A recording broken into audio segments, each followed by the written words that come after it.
स्वागत है आप सभी का आपके अपने चैनल पे। आज मैं लेखपाल परीक्षा से संबंधित ग्रामीण प्रवेश में टॉपिक चकबंदी विभाग लेकर आया हूँ। लेक्चर के अंत में लेक्चर से संबंधित कुछ इम्पोर्टेंट क्वेश्चन भी मैंने रखे हैं, आप लोग उन्हें सॉल्व कीजिएगा। ओके, तो आइए शुरू करते हैं अपना टॉपिक। चकबंदी विभाग। देखिए, राजस्व विभाग के अधीन दूसरा विभाग जो आता है वो प्रमुख विभाग चकबंदी विभाग होता है। ठीक है, तो राजस्व विभाग के अधीन जो दूसरा विभाग होता है वो कौन सा होता है? चकबंदी विभाग होता है। ओके, उत्तर प्रदेश में चकबंदी योजना का प्रारंभ 1954 में कब हुआ था? 1954 से प्रारंभ हुआ था। मुजफ्फरनगर जिले की करैना तहसील से व सुल्तानपुर जिले की मुसाफिर खाना से इसका प्रारंभ हुआ था। अब मुसाफिर खाना जो है अब वो अमेठी में है। तो उत्तर प्रदेश में चकबंदी योजना का प्रारंभ 1954 में हुआ। मुजफ्फरनगर जिले की करैना तहसील और सुल्तानपुर जिले की मुसाफिर खाना तहसील से हुआ था। अब ये अमेठी में है मुसाफिर खाना। वर्ष 1958 में इस योजना को पूरे प्रदेश में लागू किया गया था। ओके,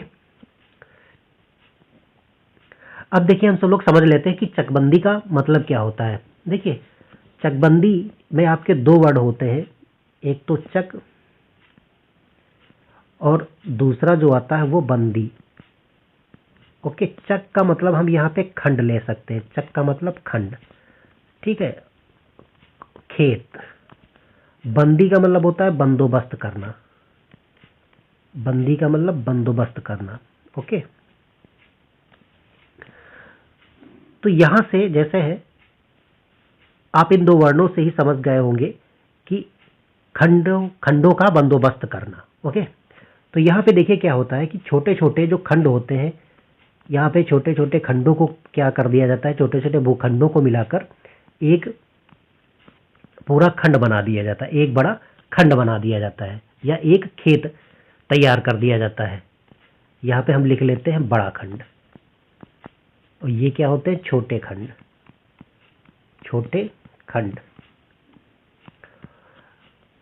तो छोटे छोटे भूखंडों को मिलाकर क्या कर दिया जाता है? एक बड़ा खंड तैयार कर लिया जाता है। कहने का मतलब ये होता है कि चकबंदी एक ऐसी प्रक्रिया होती है जिसके अंतर्गत किसानों के इधर उधर जो खेत बिखरे हुए होते हैं, छोटे छोटे खेत जो इधर उधर बिखरे हुए होते हैं, उनको क्या कर दिया जाता है? एक स्थान पर लाकर एक बड़ा चक बना दिया जाता है। एक बड़ा चक बना दिया जाता है। ओके, इसी को क्या कहा जाता है? चकबंदी कहा जाता है।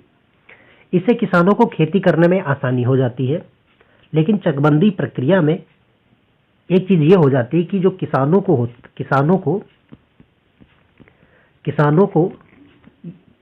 जो छोटे छोटे उनके खेत होते हैं वो जिस तरीके के होते हैं, जब उसका एक बड़ा खंड उनको दे दिया जाता है तो किसानों को उस तरीके की भूमि नहीं मिल पाती है। ठीक है, क्योंकि चकबंदी प्रक्रिया में कृषक को उस प्रकार की भूमि मिलना संभव नहीं हो पाता है जिससे उनकी भूमि अलग अलग स्थानों पर थी। ओके, तो ये चकबंदी, आई होप आप समझ पाए होंगे। देखिए, चकबंदी के प्रकार। चकबंदी के दो प्रकार हैं। पहला जो है वो ऐच्छिक चकबंदी है, दूसरा जो है वो अनिवार्य चकबंदी है। ठीक है, आइए हम सभी लोग ऐच्छिक चकबंदी के बारे में देखते हैं। देखिए, ऐच्छिक चकबंदी, जैसा ही वर्ड से आप समझ गए होंगे, ऐच्छिक का मतलब इच्छा ना, इच्छा या सहमति, इच्छा या सहमति। तो ये चकबंदी ऐसी चकबंदी होती है जो किसानों की सहमति अर्थात कृषकों की इच्छा पर डिपेंड होती है। सहमति या इच्छा पर उनकी डिपेंड होती है। दूसरे शब्दों में कह सकते हैं कि किसानों की इच्छा भी शामिल होती है। किसानों की इच्छा होने से होने वाली चकबंदी को ऐच्छिक चकबंदी कहा जाता है। इस प्रकार की चकबंदी कराने के लिए किसानों पर किसी प्रकार का दबाव नहीं होता है। ठीक है, इसमें क्या होता है? किसानों का किसी प्रकार का दबाव नहीं होता है, वो अपनी इच्छा से चकबंदी करा सकते हैं। इससे बड़ा लाभ ये होता है कि चकबंदी के बाद किसानों के बीच जो विवाद होता है, किसानों के बीच क्या होता है? जो विवाद होता है वो कम हो जाता है या नहीं होता है। ठीक है, हम ऐसे भी कह सकते हैं, कम हो जाता है या नहीं होता है। ठीक है, तो ऐच्छिक चकबंदी से मतलब क्या हुआ कि ऐच्छिक चकबंदी का मतलब ऐसी चकबंदी से है जिसमें किसानों की सहमति और उनकी इच्छा शामिल होती है। ओके, इस प्रकार की चकबंदी कराने के लिए किसानों पर किसी प्रकार का दबाव नहीं होता है और क्या होता है, उनमें विवाद भी उत्पन्न नहीं होता है। तो ये किस प्रकार की चकबंदी है? ऐच्छिक चकबंदी होती है। आइए हम सभी लोग अनिवार्य चकबंदी देखते हैं। देखिए, अनिवार्य चकबंदी, इसमें वर्ड आया है अनिवार्य, तो इसमें क्या होता है, अनिवार्य रूप से चकबंदी करानी पड़ती है। अनिवार्य चकबंदी को कानूनी चकबंदी भी कहा जाता है। इसको क्या कहा जाता है? कानूनी चकबंदी भी कहते हैं। ओके, इसका असर ऐसी प्रक्रिया से है जिससे किसानों को अनिवार्य रूप से, इसमें किसानों को अनिवार्य रूप से चकबंदी करानी पड़ती है। ठीक, अनिवार्य रूप से चकबंदी करानी पड़ती है। इस प्रकार की चकबंदी से काफी समय लग जाता है। इस प्रकार की चकबंदी में काफी समय भी लगता है, काफी समय लगता है और इससे क्या होता है, विवाद भी उत्पन्न हो जाता है। इससे क्या होता है, विवाद भी उत्पन्न होने की संभावना रहती है। ओके, तो देखिए अनिवार्य चकबंदी क्या होती है? अनिवार्य चकबंदी को कानूनी चकबंदी भी कहते हैं। ये एक ऐसी प्रक्रिया होती है जिसमें किसानों को अनिवार्य रूप से खेतों की चकबंदी करानी पड़ती है और इस चकबंदी में काफी ज्यादा समय भी लगता है और विवाद उत्पन्न होने की संभावना भी बनी रहती है। ओके, अब देखते हैं चकबंदी के उद्देश्य और लाभ। देखिए, पहला देख लेते हैं, बिखरी हुई जमीन को किसी अन्य स्थान पर एक बड़े चक के रूप में परिवर्तित कर दिया जाता है। बिखरी हुई जमीन, जैसे इधर उधर बिखरी हुई कोई जमीन होती है तो उसको क्या मिलाकर कर दिया जाता है, एक पूरा चक मिलाकर एक पूरे चक में परिवर्तित कर देते हैं। ओके, एक पूरे चक में क्या कर दिया जाता है, परिवर्तित कर दिया जाता है। दूसरा पॉइंट देखते हैं। अब देखिए, बिखरी हुई जमीन पहले इधर उधर थी, उससे क्या हुआ, एक बड़ा चक बना दिया गया, तो खेतों की संख्या क्या हो गई, खेतों की संख्या कम हो गई, खेतों की संख्या कम हो गई। तीसरा पॉइंट देखते हैं। तीसरा पॉइंट क्या होता है, जब खेतों की संख्या कम हो जाती है, खेतों की संख्या कम हो गई, इससे क्या होगा, इससे क्या होगा कि या उनका खेतों का आकार या खेत का आकार बड़ा हो गया, तो कृषि संसाधन जो होते हैं उनका उचित उपयोग हो पाता है। कृषि संसाधनों का उचित उपयोग हो पाता है। ओके,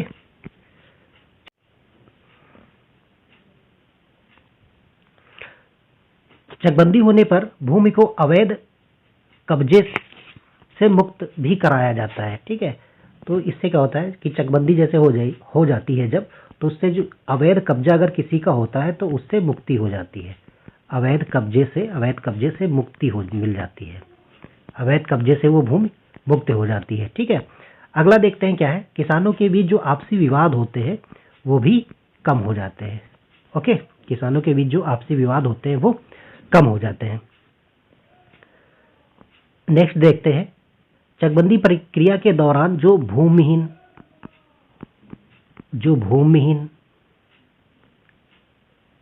और निर्बल व्यक्ति जो होते हैं, भूमिहीन और जो निर्बल व्यक्ति होते हैं या निर्बल गरीब लोग होते हैं, उनको क्या हो जाता है, भूमि उपलब्ध हो जाती है, उनको भूमि उपलब्ध हो जाती है। ठीक है, इसको आबादी कहा जाता है। ठीक है, उनको आबादी उपलब्ध हो जाती है। और जब चकबंदी होती है तो जैसे अन्य सार्वजनिक प्रयोजन जो होते हैं, अन्य सार्वजनिक प्रयोजन जैसे गांव में पंचायत घर होता है। ठीक है, पंचायत घर, मान लीजिए खेल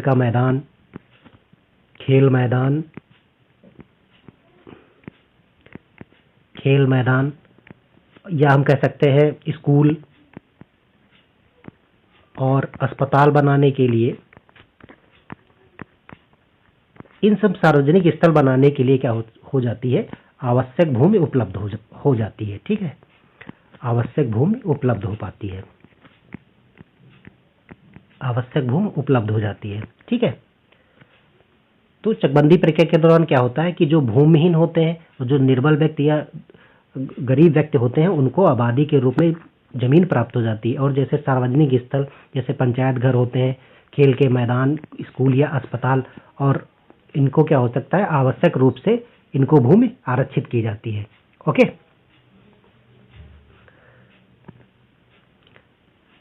देखिए, चकबंदी विभाग का प्रमुख जो होता है वो चकबंदी आयुक्त है। चकबंदी विभाग, ये क्वेश्चन आपका बन सकता है कि चकबंदी विभाग का जो प्रमुख होता है वो चकबंदी आयुक्त होता है। जनपद स्तर पर चकबंदी विभाग का सर्वोच्च अधिकारी जिला उप संचालक चकबंदी है। जिला स्तर पर आपका सर्वोच्च अधिकारी कौन सा है? जिला उप संचालक चकबंदी होता है।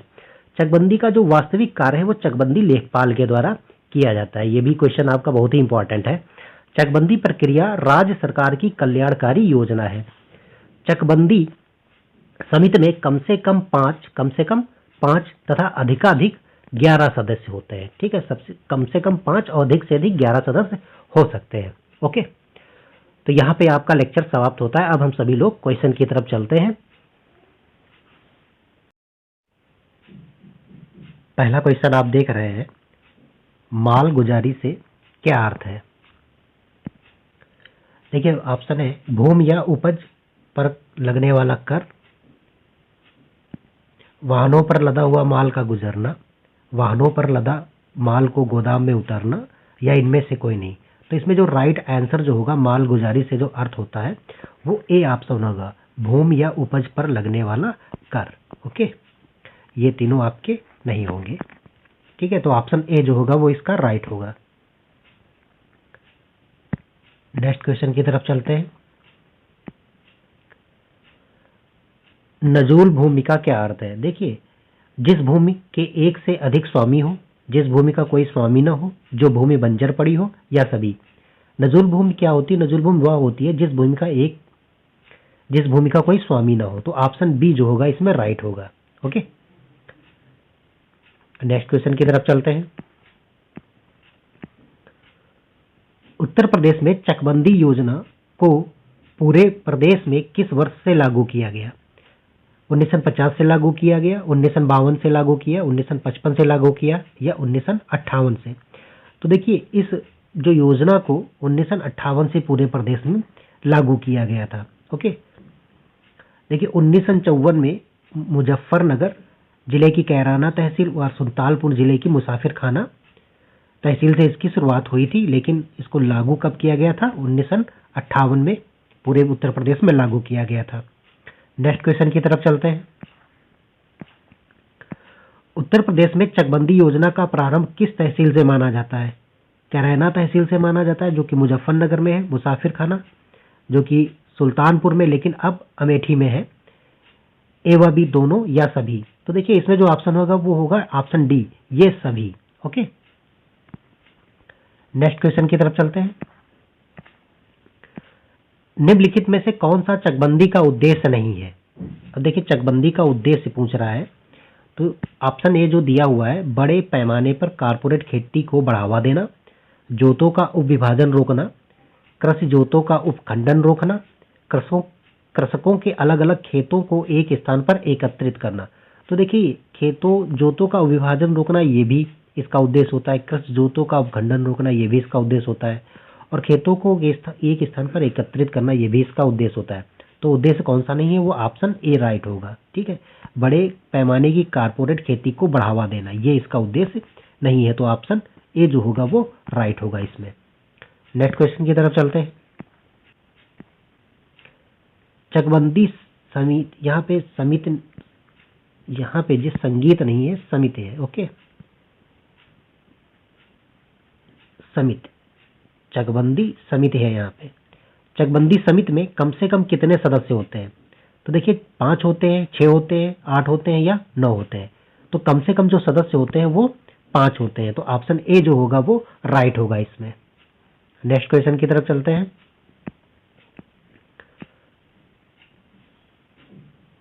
इसमें भी संगीत लिखा है, तो ये संगीत नहीं समित होगा यहाँ पे।